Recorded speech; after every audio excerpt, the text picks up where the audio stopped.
So I want to take a minute to talk about a rocket launcher perk that I don't see a lot of people trying to farm that actually is a very good DPS option depending on the encounter you're trying to do. That perk is tracking, and depending on the rocket you have it on, this can make all the difference in the world when considering your final DPS. There are certain bosses, like the final boss of Ghost of the Deep for example, where tracking is absolutely worth it.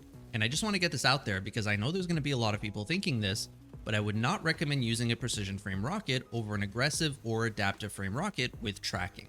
I understand that they technically have tracking for free, but this does come at a cost. They do 20% less damage than aggressive and adaptive frame rockets, which includes rockets like Apex Predator and Cold Comfort, which both have tracking as possible perk options. Both these rockets might as well have hidden perks as well, which should say that they do 20% more damage than precision frame rockets. Keep in mind that this extra 20% damage is higher than something like Frenzy, so a precision frame rocket that is always able to proc Frenzy is still doing less damage than an Apex Predator with no perks. So now that we got that out of the way, let's talk about the best rockets you can get with tracking. So the absolute best rocket you can get, in my opinion, for tracking is Cold Comfort.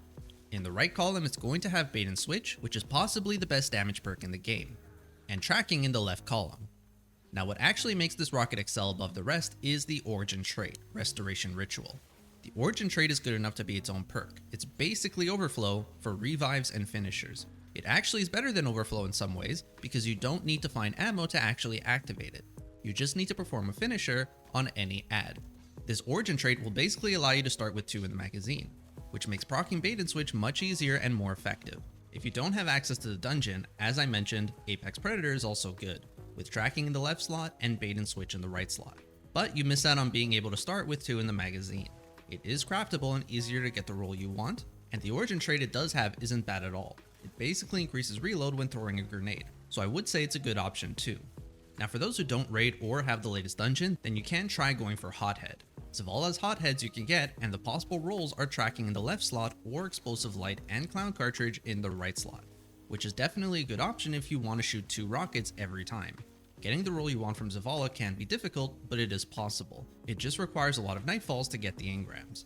Next season, a Reprised Raid will be coming out, and there's a good chance the raid is going to be Crota's End. If it is Crota's End, most people who have done that raid will tell you how important a tracking rocket is in the final fight. It's very likely that they will change the final encounter in some way, but I would definitely get a good tracking rocket before the end of the season. Either way, thanks for watching, and have a good one.